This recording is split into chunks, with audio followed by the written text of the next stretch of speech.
Aaraaf. Oh, nothing earthly save the ray thrown back from the flowers of beauty's eye, as in those gardens where the day springs from the gems of Circasse. Oh, nothing earthly save the thrill of melody in woodland rill, or music of the passion-hearted, joy's music so peacefully departed, that, like the murmur in the shell, its echo dwelleth and will dwell. Oh, nothing of the dross of ours, yet all the beauty, all the flowers, that list our love and deck our bowers, adorn yon world afar, afar, the wandering star. 'Twas a sweet time for Nassas, for there her world lay lolling on the golden air, near 4 bright suns at temporary rest, an oasis in desert of the blest. Away, away, mid seas of rays that roll Empyrean splendor o'er the unchained soul, the soul that scarce, the billows are so dense, can struggle to its destined eminence. To distant spheres from time to time she rode, and late to ours, the favored one of God. But now, the ruler of an anchored realm, she throws aside the scepter, leaves the helm, and amid incense and high spiritual hymns, laves in quadruple light her angel limbs.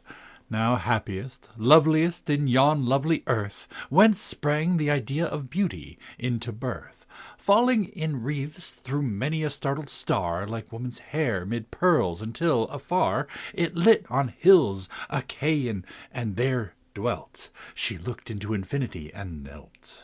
Rich clouds for canopies about her curled, fit emblems of the model of her world, seen but in beauty, not impending sight, of other beauty glittering through the light. A wreath that twined each starry form around, and all the opaled air in color bound. All hurriedly she knelt upon a bed of flowers, of lilies such as reared the head on the fair Capo Ducato, and sprang so eagerly around about to hang upon the flying footsteps of deep pride of her who loved a mortal, and so died. The cephalica, budding with young bees, upreared its purple stem round her knees, and gemmy flower of Trebizond misnamed, inmate of highest stars, where erst it shammed. All other loveliness, its honeyed dew, the fabled nectar that the heathen knew, deliriously sweet, and dropped from heaven, and fell on gardens of the unforgiven, in Trebizond, and on a sunny flower, so like its own above that to this hour, it still remaineth, torturing the bee with madness and unwonted reverie. In heaven, and all its environs, the leaf and blossom of the fairy plant, in grief disconsolate linger, grief that hangs her head, repenting follies that full long have fled, heaving her white breast to the balmy air, like guilty beauty, chastened and more fair. Nyctanth, too, as sacred as the light, she fears to perfuming the night, and Clythea pondering between many a sun, while pettish tears adown her petals run. And that aspiring flower that sprang on earth, and died, ere scarce exalted into birth, bursting its odorous heart in spirit to wing its way to heaven from garden of a king.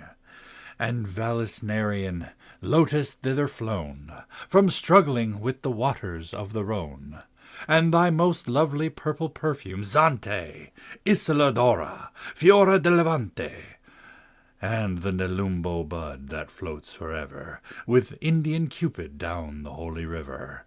Fair flowers and fairy, to whose care is given to bear the goddess' song in odors up to heaven. Spirit that dwelleth where, in the deep sky, the terrible and fair, in beauty vie, beyond the line of blue, the boundary of the star, which turneth at the view of thy barrier and thy bar, of barrier overgone, by the comets who were cast from their pride and from their throne, to be drudges to the last, to be carriers of fire, the red fire of their heart, with speed that may not tire, and with pain that shall not part, who liveth, that we know, in eternity we feel, but the shadow of whose brow what spirit shall reveal, though lo, the beings whom thy Nissaes, thy messenger, hath known, have dreamed for thy infinity a model of their own. Thy will is done, O God! The star hath ridden high through many a tempest, but she rode beneath thy burning eye. And here in thought to thee, in thought that can alone ascend thy empire, and so be a partner of thy throne. By winged fantasy my embassy is given, till secrecy shall knowledge be in the environs of heaven. She ceased, and buried then her burning cheek, abashed amid the lilies there, to seek a shelter from the fervor of his eye, for the stars trembled at the deity. She stirred not, breathed not, for a voice was there, how solemnly pervading the calm air, a sound of silence on the startled ear, which dreamy poets name the music of the sphere. Ours is a world of words, quiet we call silence, which is the merest word of all. All nature speaks, and even ideal things flap shadowy sounds from visionary wings. But not so when thus in realms on high the eternal voice of God is passing by, and the red winds are withering in the sky. What though in the worlds which sightless cycles run, linked to a little system and one sun, where all my love is folly, and the crowd still think my terrors but the thunder cloud, the storm, the earthquake, and the ocean wrath?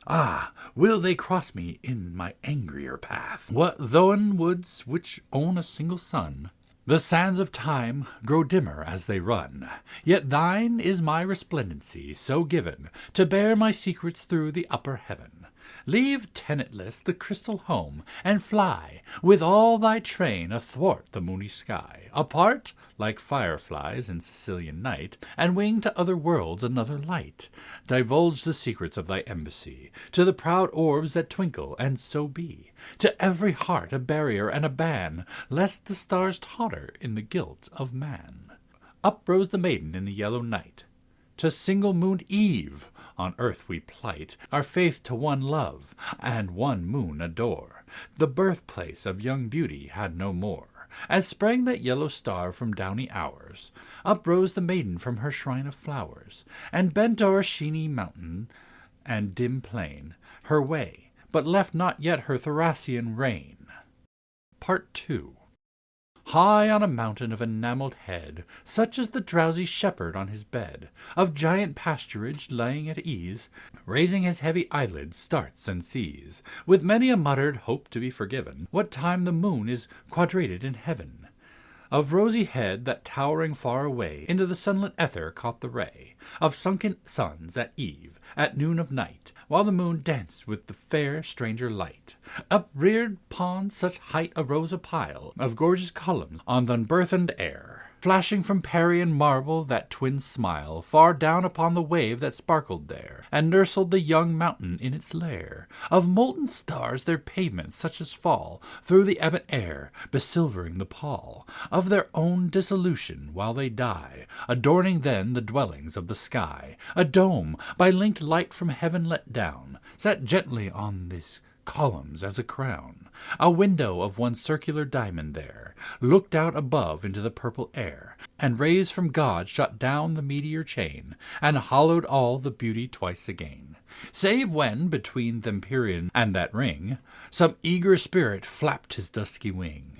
But on the pillars seraph eyes have seen the dimness of his world, that grayish green, that nature loves the best for beauty's grave, lurked in each cornice round each architrave, and every sculptured cherub thereabout, that from his marble dwelling peered out, seemed earthly in the shadow of his niche, Achaean statues in a world so rich, friezes from Tadmor and Persepolis, from Baalbec and the stilly, clear abyss of beautiful Gomorrah. Oh, the wave is now upon thee, but too late to save. Sound loves to revel in the summer night, witness the murmur of the grey twilight that stole upon the ear in Erico of many a wild stargazer long ago, that stealeth ever on the ear of him who, musing, gazeth on the distance dim, and sees the darkness coming as a cloud.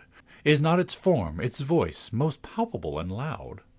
But what is this? It cometh, and it brings a music with it. 'Tis the rush of wings, a pause, and then a sweeping, falling strain, and Nessus is in her halls again, from the wild energy of wanton haste. Her cheeks were flushing, and her lips apart, and zone that clung around her gentle waist had burst beneath the heaving of her heart. Within the centre of that hall to breathe, she paused and panted, Xanthe all beneath the fairy light that kissed her golden hair, and longed to rest, yet could but sparkle there. Young flowers were whispering in melody to happy flowers that night, and tree to tree. Fountains were gushing music as they fell, in many a starlit grove or moonlit dell. Yet silence came upon the material things. Fair flowers, bright waterfalls, and angel wings, and sound alone that from the spirit sprang, bore birth into the charm the maiden sang. Neath bluebell or streamer, or tufted wild spray, that keeps from the dreamer the moonbeam away. Bright beings that ponder with half-closing eyes on the stars which you wander, hath drawn from the skies, till they glance through the shade and come down to your brow, like eyes of the maiden who calls on you now. Arise from your dreaming in violent bowers, to duty beseeming these star-litten hours, and shake from your tresses encumbered with dew the breath of those kisses that cumber them too. Oh, how without you, love, could angels be blessed? Those kisses of true love that lulled ye to rest. Up! Shake from your wings each hindering thing, the dew of the night, it would weigh down your flight, and true love caresses, oh, leave them apart. They are light on the tresses, but lead on the heart.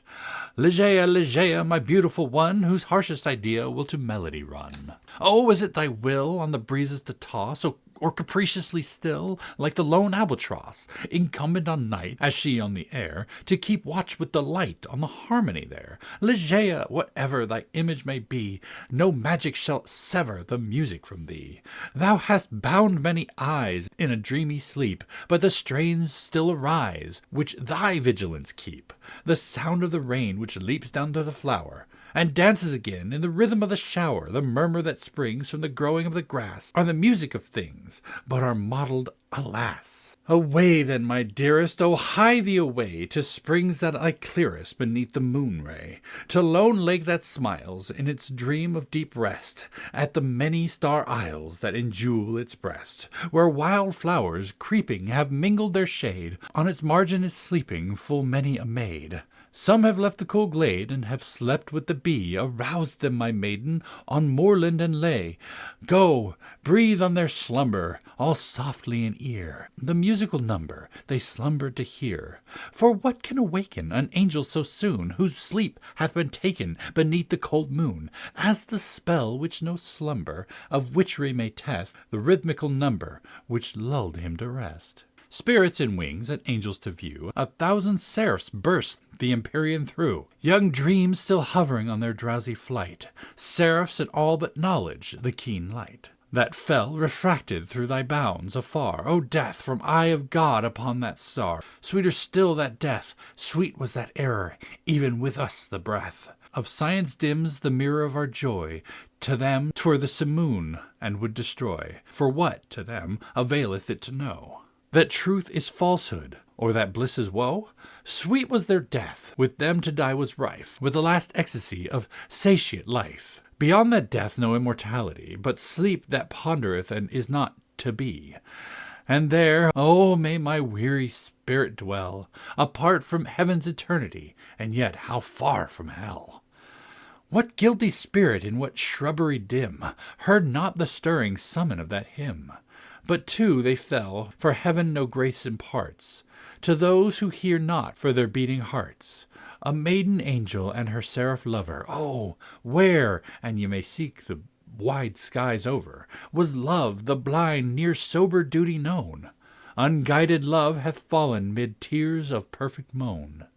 He was a godly spirit, he who fell, a wanderer by mossy-mantled well, a gazer on the lights that shine above, a dreamer in the moonbeam by his love. What wonder? For each star is eye-like there, and looks so sweetly down on beauty's hair, and they and every mossy spring were holy to his love-haunted heart and melancholy. The night had found, to him a night of woe, upon a mountain crag young Angelo, Beetling it bends athwart the solemn sky, and scowls on starry worlds that down beneath it lie. Here sate he with his love, his dark eye bent, with eagle gaze along the firmament. Now turned it upon her, but ever then it trembled to the orb of earth again. Ianthe, dearest, see how dim that ray! How lovely 'tis to look so far away! She seemed not thus upon that autumn eve I left her gorgeous halls, nor mourned to leave. That eve, I should remember well, the sun-ray dropped in Lemnos with a spell on the arabesque carving of the gilded hall, wherein I sate, and on the draperied wall. And on my eyelids, oh, the heavy light, how drowsily it weighed them into night. On flowers before the mist and love they ran, with Persian Saudi in his Gulistan. Oh, that light! I slumbered. Death the while stole o'er my senses in that lovely isle, so softly that no single silken hair awoke that slept, or knew that it was there. That last spot of earth's orb I trod upon was a proud temple called the Parthenon. More beauty clung round her columned wall than even thy glowing bosom beats withal. And when old Time my wing did disenthrall, thence sprang I, as the eagle from his tower, and years I left behind me in an hour. What time upon her airy bounds I hung, one half the garden of her globe was flung, unrolling as a chart unto my view. Tenantless cities of the desert too. Ianthe, beauty crowded on me then, and half I wished to be again of men. My Angelo, and why of them to be? A brighter dwelling place is here for thee, and greener fields than in yon world above, and womanless loveliness, and passionate love. But list, Ianthe, when the light, so soft, failed as my prenond spirit leapt aloft, perhaps my brain grew dizzy, but the world I left so late was into chaos hurled, sprang from her station on the winds apart, and rolled aflame the fiery heaven athwart. Methought, my sweet one, then I ceased to soar and fell, not swiftly as I rose before, but with a downward, tremulous motion through light brazen rays this golden star unto. Not long the measure of my falling hours, for nearest of all stars was thine to ours, dread star that came amid a night of mirth, a red Daedalian on the timid earth. We came, and so thy earth, but not to us, but given Our Lady's bidding to discuss. We came, my love, around, above, below, gay firefly of the night, we come and go, nor ask a reason save the angel nod she grants to us, as granted by her God. But Angelo, then thine grey time unfurled, never his fairy wing o'er fairer world. Dim was its little disk, and angel eyes alone could see the phantom in the skies, when first Aaraaf knew her course to be, headlong thitherward o'er the starry sky. But when its glory swelled upon the sky, as glowing beauties bust beneath man's eye, we paused before the heritage of men, and thy star trembled, as doth beauty then. Thus in discourse the lovers whiled away the night that waned and brought no day. They fell, for heaven to them no hope imparts, who hear not for the beating of their hearts.